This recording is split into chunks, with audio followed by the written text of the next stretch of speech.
ಈಗ ಮೊದಲನೇ ಸ್ಟೋರಿ ಏನು ಅಂದ್ರೆ ಒಂದು ಸಂಧಾನ ಸೂತ್ರ ರೆಡಿಯಾಗಿದೆ. ಏನಿದು ಸಂಧಾನ ಸೂತ್ರ?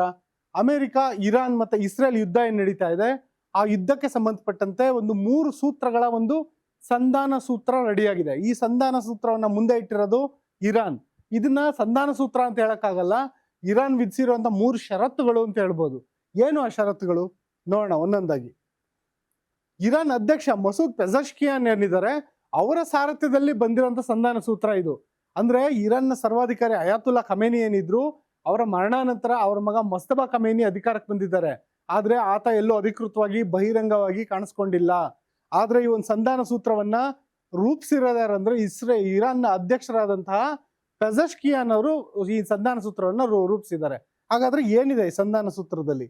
ಮೊದಲನೇದಾಗಿ ಷರತ್ತು, 3 ಷರತ್ತುಗಳ ಪೈಕಿ ಮೊದಲನೇ ಷರತ್ತು ಇರಾನ್ನ ಇಸ್ಲಾಮಿಕ್ ಸರ್ಕಾರವನ್ನ ಕಾನೂನುಬದ್ಧಗೊಳಿಸಿ ಎನ್ನೋದು.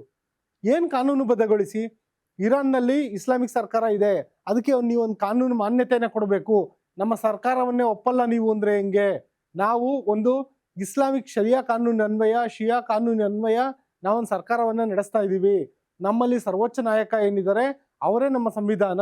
ಅವ್ರು ಹೇಳ್ದಂತೆ ಸಂವಿಧಾನದಲ್ಲಿ ಬದಲಾವಣೆ ಆಗುತ್ತೆ. ಅವರ ಅಡಿಯಲ್ಲೇನೆ ನಮ್ಮ ಕಾರ್ಯಾಂಗ, ನ್ಯಾಯಾಂಗ, ಶಾಸಕಾಂಗ ಎಲ್ಲವೂ ಕಾರ್ಯನಿರ್ವಹಿಸುತ್ತೆ. ನಮ್ಮ ಸೇನೆ ಎಲ್ಲವುದೂ ನಮ್ಮ ಸರ್ವಾಧಿಕಾರಿಯ ಅಡಿಯಲ್ಲಿರುತ್ತೆ. ಇಂಥ ಒಂದು ಇಸ್ಲಾಮಿಕ್ ಸರ್ಕಾರವನ್ನ ನೀವು ಒಪ್ಕೊಳ್ಳಿ, ಕಾನೂನುಬದ್ಧಗೊಳಿಸಿ ಅಂತ ಹೇಳ್ಬಿಟ್ಟು ಅಮೆರಿಕ, ಇಸ್ರೇಲ್ ಸೇರಿದಂತೆ ಇಡೀ ಜಾಗತಿಕ ಸಮುದಾಯಕ್ಕೆ ಮೊದಲನೇ ಷರತ್ತನ್ನ ಇರಾನ್ ಮುಂದೆ ಇಟ್ಟಿದೆ. ಎರಡನೇ ಷರತ್ತು ಏನಂದ್ರೆ, ಇಸ್ರೇಲ್ ಇದುವರೆಗೂ ಏನೇನ್ ದಾಳಿಗಳನ್ನ ಮಾಡಿದೆ ಇರಾನ್ ಮೇಲೆ, ಅದು ತೆಹರಾನ್ನಲ್ಲಿರೋ ಆಯಿಲ್ ರಿಫೈನರಿಗಳ ಮೇಲೆ ನಡೆದಿರೋ ದಾಳಿ ಇರ್ಬೋದು, ಬೇರೆ ಬೇರೆ ಕಡೆ ಸೇನಾ ನೆಲೆಗಳ ಮೇಲೆ ನಡೆದಿರೋ ದಾಳಿ ಇರ್ಬೋದು, ಈ ಎಲ್ಲಾ ನಷ್ಟವನ್ನ ಭರ್ತಿ ಮಾಡಿಕೊಡಿ ಅಂತ ಕೇಳ್ತಿದ್ದಾರೆ. ಅಂದ್ರೆ ಅಯಾತುಲ್ಲಾ ಖಮೇನಿ ಅವ್ರನ್ನ ಹೊಡೆದಾಕಿದ್ರಲ್ಲ, ಆ ನಷ್ಟನ ಹೆಂಗ್ ಭರ್ತಿ ಮಾಡ್ಕೊಡಕ್ಕಾಗುತ್ತೆ ಗೊತ್ತಿಲ್ಲ. ಒಟ್ನಲ್ಲಿ ಆ ಒಂದು ದಾಳಿಯಿಂದ ಆಗಿರುವಂತ ನಷ್ಟವನ್ನ ಭರ್ತಿ ಮಾಡಿಕೊಡಿ ಅನ್ನೋದು ಇರಾನ್ನ ಒಂದು ಎರಡನೇ ಷರತ್ತು. ಮೂರನೇ ಷರತ್ತು ಏನಂದ್ರೆ, ಭವಿಷ್ಯದಲ್ಲಿ ಯಾವುದೇ ರೀತಿಯ ದಾಳಿ ನಡೆಸಲ್ಲ ಅಂದ್ಬಿಟ್ಟು ಗ್ಯಾರಂಟಿ ಕೊಡಿ ಅಂತ. ಅಂದ್ರೆ ನಾವು ಇನ್ನು ಮುಂದೆ ನಿಮ್ ತಂಟಕ್ಕೆ ಬರಲ್ಲಪ್ಪ, ನಿಮ್ ಸರ್ಕಾರ ನೀವಾಯ್ತು, ನಿಮ್ ಪಾಡಿ ನೀವಿರಿ, ನೀವೇನಾದ್ರೂ ಮಾಡ್ಕೊಳ್ಳಿ, ನೀವು ಉಗ್ರ ಸಂಘಟನೆ ಏನಾದ್ರೂ ಪೋಷಣೆ ಮಾಡ್ಕೊಳ್ಳಿ, ನೀವು ಶಸ್ತ್ರಾಸ್ತ್ರಗಳನ್ನ ರೆಡಿ ಮಾಡ್ಕೊಳ್ಳಿ, ನೀವು ಮಿಸೈಲ್ಗಳನ್ನ ರೆಡಿ ಮಾಡ್ಕೊಳ್ಳಿ, ಡ್ರೋನ್ಗಳನ್ನ ರೆಡಿ ಮಾಡ್ಕೊಳ್ಳಿ, ಅಥವಾ ನ್ಯೂಕ್ಲಿಯರ್ ಪವರ್ನೇ ನೀವು ಅಭಿವೃದ್ಧಿ ಮಾಡ್ಕೊಳ್ಳಿ, ನಾವು ಯಾವುದೇ ಕಾರಣಕ್ಕೂ ನಿಮ್ ತಂಟಕ್ಕೆ ಬರಲ್ಲ ಅಂತ ಹೇಳ್ಬಿಟ್ಟು ನಿಮ್ಮೇಲೆ ದಾಳಿ ನಡೆಸಲ್ಲ ಅಂತ ಗ್ಯಾರಂಟಿ ಕೊಡಿ ಅಂತ ಕೇಳ್ತಿದ್ದಾರೆ. ಈ ಗ್ಯಾರಂಟಿಗಳಿಗೆಲ್ಲ ಒಪ್ಪಕ್ ಸಾಧ್ಯನಾ ಅಂತ ನೋಡಕ್ ಹೋದ್ರೆ, ಇರಾನ್ ಮೊದಲನೇದಾಗಿ ಹೇಳ್ಬೇಕಂದ್ರೆ, ಇರಾನ್ ಇಸ್ಲಾಮಿಕ್ ಆಡಳಿತನ ಅಂತ್ಯಗೊಳಿಸ್ಬೇಕು ಅಂತಾನೆ ತಾನೇ ಅಮೆರಿಕ ಮತ್ತೆ ಇಸ್ರೇಲ್ ಪಣ ತೊಟ್ಟಿರೋದು. ಅಮೆರಿಕ ಮತ್ತೆ ಇಸ್ರೇಲ್ ಮೊದಲನೇ ಗುರಿ ಇರೋದೇನೆ ಇಲ್ಲಿರುವಂತ ಇಸ್ಲಾಮಿಕ್ ಆಡಳಿತ ಅಂತ್ಯ ಆಗ್ಬೇಕು ಅಂತ. ಅಂತ್ಯ ಆದ ನಂತರ ಅಲ್ಲಿ ಜನ ದಂಗೆ ಹೇಳ್ಬೇಕು, ಜನ ತಮ್ಮಲ್ಲಿ ಯಾವ ಸರ್ಕಾರ ಬರಬೇಕು ಇರಾನ್ ನಲ್ಲಿ, ಅದು ಪ್ರಜಾಪ್ರಭುತ್ವ ಬರ್ಬೇಕಾ, ಅಥವಾ ಹಿಂದೆ ರೆಜಾ ಪಹಲ್ವಿ ಏನಿದ್ರು 1971 ಮೊದಲು ಅಮೆರಿಕಾಗೆ ನೀವು ಪಲಾಯನ ಆಗಿದ್ದಾರೆ, ಆ ರೆಜಾ ಪಹಲ್ವಿನ ಮತ್ತೆ ಕರೆಸ್ಕೊಂಡು ಈ ದೇಶದಲ್ಲಿ ಒಂದು ಮತ್ತೆ ರಾಜಾಡಳಿತ ಬರ್ಬೇಕಾ, ಅದನ್ನ ಅಲ್ಲಿನ ಜನ ನಿರ್ಧರಿಸ್ಕೊಂತಾರೆ. ಅದಕ್ಕೆ ಮೊದಲು ಇಸ್ಲಾಮಿಕ್ ಆಡಳಿತ ಅಂತ್ಯ ಆಗ್ಬೇಕು ಅನ್ನೋದು ಅಮೆರಿಕ ಮತ್ತೆ ಇಸ್ರೇಲ್ನ ಪಣ. ಆದ್ರೆ ಈಗ ಇರಾನ್ನ ಒಂದು ಮುಲ್ಲಾ ಸರ್ಕಾರ ಹೇಳ್ತಿರೋದೇನಂದ್ರೆ, ಅದೇ ನಮ್ಮ ಮೊದಲ ಷರತ್ತು, ನಮ್ಮ ತಂಟೆಗೆ ಬರಬೇಡಿ ಅನ್ನೋದು. ಇದಕ್ಕೆ ಒಪ್ಪುತ್ತಾ ಅಮೆರಿಕ? ಎರಡನೇದು, ಅಮೆರಿಕ ಮತ್ತು ಇಸ್ರೇಲ್ನ ಮೂಲ ಉದ್ದೇಶ ಏನಾಗಿತ್ತು ಅದನ್ನೇ ಇವಾಗ ಪ್ರಶ್ನೆ ಮಾಡಿದೆ. ಅಂದ್ರೆ ಏನೊಂದು ರೆಜಿಮ್ ಚೇಂಜ್ ಅಂತ ಹೇಳ್ಬಿಟ್ಟು ಏನ್ ಹೇಳ್ತಿದ್ರು ಇಷ್ಟ ದಿನ, ಅಂದ್ರೆ ಏನ್ ಅಯಾತುಲ್ಲಾ ಖಮೇನಿಯ ಆಡಳಿತ ಏನಿತ್ತು, ಅಯಾತುಲ್ಲಾ ಖಮೇನಿಯ ಮಗ ಇರ್ಬೋದು, ಒಟ್ಟಿನಲ್ಲಿ ಅಯಾತುಲ್ಲಾ ಅನ್ನೋ ಒಂದು ಪದವಿ ಏನಿದೆ, ಇಸ್ಲಾಮಿಕ್ ಪದವಿ, ಶಿಯಾ ಒಂದು ಸರ್ವಾಧಿಕಾರಿಯ ಪದವಿ ಏನಿದೆ, ಅದನ್ನೇನೆ ಹೊಡೆದೋಡಿಸ್ಬೇಕು ಅನ್ನೋದು ಅಮೆರಿಕ ಮತ್ತು ಇಸ್ರೇಲ್ನ ಮೂಲ ಉದ್ದೇಶ ಆಗಿತ್ತು. ಆದ್ರೆ ಅದನ್ನೇ ಪ್ರಶ್ನೆ ಮಾಡ್ತಾ ಇದೆ ಇವಾಗ. ಜೊತೆಗೆ ಈ ಒಂದು ಇರಾನ್ ಆಗ್ರಹಕ್ಕೆ ಏನಾದ್ರು ಅಮೆರಿಕ ಇಸ್ರೇಲ್ ಒಂದು ವೇಳೆ ಮಣಿದ್ಬಿಟ್ರೆ, ಗೊತ್ತಿಲ್ಲ, ಈ ಟ್ರಂಪ್ ಉಚ್ಚಾಟಕ್ಕೆ ಏನ್ ಹೇಳಬೇಕು ಅಂತ ಗೊತ್ತಾಗಲ್ಲ, ಒನ್ ಟೈಮ್ ಏನಾದ್ರು ಮಣಿದ್ಬಿಟ್ರೆ ಈ ಯುದ್ಧ ಅಂತ್ಯ ಆಗೋದಂತೂ ಖಂಡಿತ.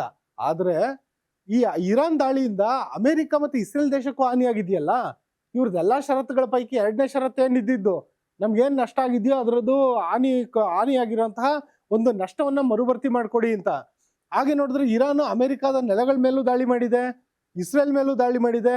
ಹಾಗಾಗಿ ಒಂದು ವೇಳೆ ಏನಾದ್ರು ಇರಾನ್ಗಾಗಿರೋ ದಾಳಿನ ಮರುಭರ್ತಿ ಮಾಡ್ಕೊಟ್ರೆ ಈ ಎರಡು ದೇಶಕ್ಕಾಗಿರೋ ದಾಳಿನ ಇರಾನ್ ಮರುಭರ್ತಿ ಮಾಡ್ಕೊಡುತ್ತಾ? ಆ ಪ್ರಶ್ನೆಗೆ ಉತ್ತರ ಇಲ್ಲ. ನಂತರ 9 ಗಲ್ಫ್ ರಾಷ್ಟ್ರಗಳಿಗೂ ಇರಾನ್ ದಾಳಿಯಿಂದ ಭಾರಿ ಹಾನಿಯಾಗಿದೆ. ಇವತ್ತು ಕೂಡ ದುಬೈ ಮೇಲೆ ದಾಳಿ ನಡೆದಿದೆ, ದುಬೈ ಏರ್ಪೋರ್ಟ್ ಮೇಲೆ.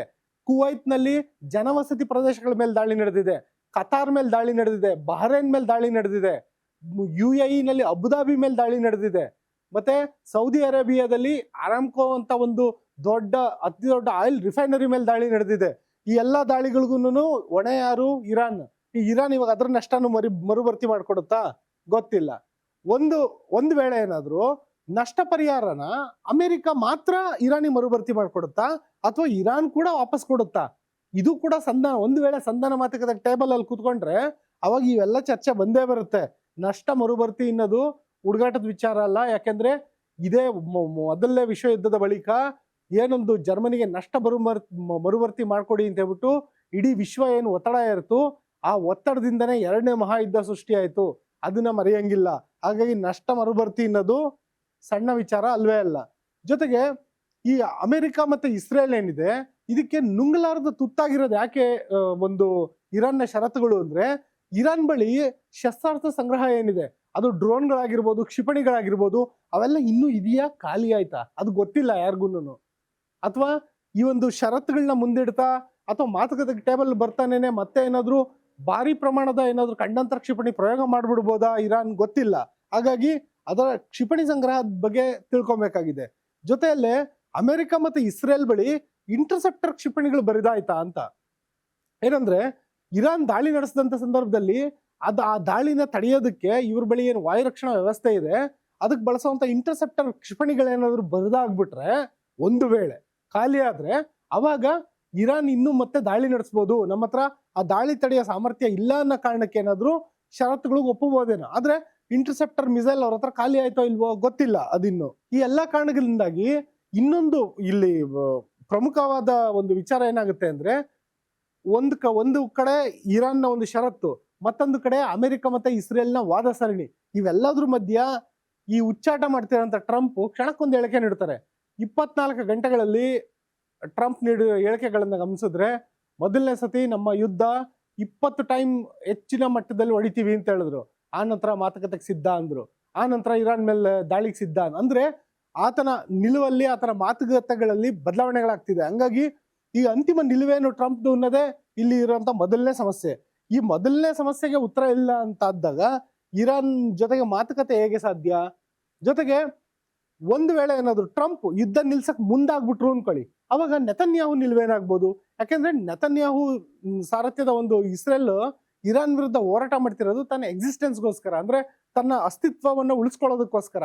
ಹಾಗಾಗಿ ಅವರ ಉದ್ದೇಶ ಇರೋದು ಇರಾನ್ ನಲ್ಲಿರುವಂತಹ ಇಸ್ಲಾಮಿಕ್ ಆಡಳಿತ ಅಂತ್ಯ ಆಗ್ಬೇಕು ಅಂತ. ಹಂಗಿರೋವಾಗ ಒಂದು ವೇಳೆ ಏನಾದ್ರು ಯುದ್ಧ ನಿಲ್ಸ್ಬಿಡೋಣ ಅಂತ ಟ್ರಂಪ್ ಹೇಳಿದ್ರೆ ಇಸ್ರೇಲ್ ಒಪ್ಪುತ್ತಾ? ಈ ಎಲ್ಲಾ ಪ್ರಶ್ನೆಗಳು ಇರೋದು ಈಗ ಸದ್ಯದ ಮಟ್ಟಿಗೆ. ಇದರಿಂದ ಗೊತ್ತಾಗೋದೇನಂದ್ರೆ, ಯುದ್ಧ ಆರಂಭ ಮಾಡೋದು ಸುಲಭ, ಆದ್ರೆ ಯುದ್ಧ ಅಂತ್ಯ ಮಾಡೋದು ಬಹಳ ಕಷ್ಟ ಅಂತ. ನೋಡಿದ್ರಲ್ಲ ವೀಕ್ಷಕರೇ, ಇದು ಇಸ್ರೇಲ್ ಮೇಲೆ ಅಮೆರಿಕ ಮೇಲೆ ಇರಾನ್ ವಿಧಿಸಿರುವಂತ ಷರತ್ತುಗಳ ಕತೆ. ಇನ್ನ ಮತ್ತೊಂದು ಕತೆ ಇದೆ. ಆ ಕತೆ ಸಾಗರದ ಆಳದಲ್ಲಿದೆ. ಏನದು ಸಾಗರದ ಆಳದಲ್ಲಿರೋ ಕತೆ? ಅದು ನಿಮ್ಮ ಮೊಬೈಲ್ಗೂ ಪೆಟ್ ನೀಡೋ ಅಂತ ಕತೆ.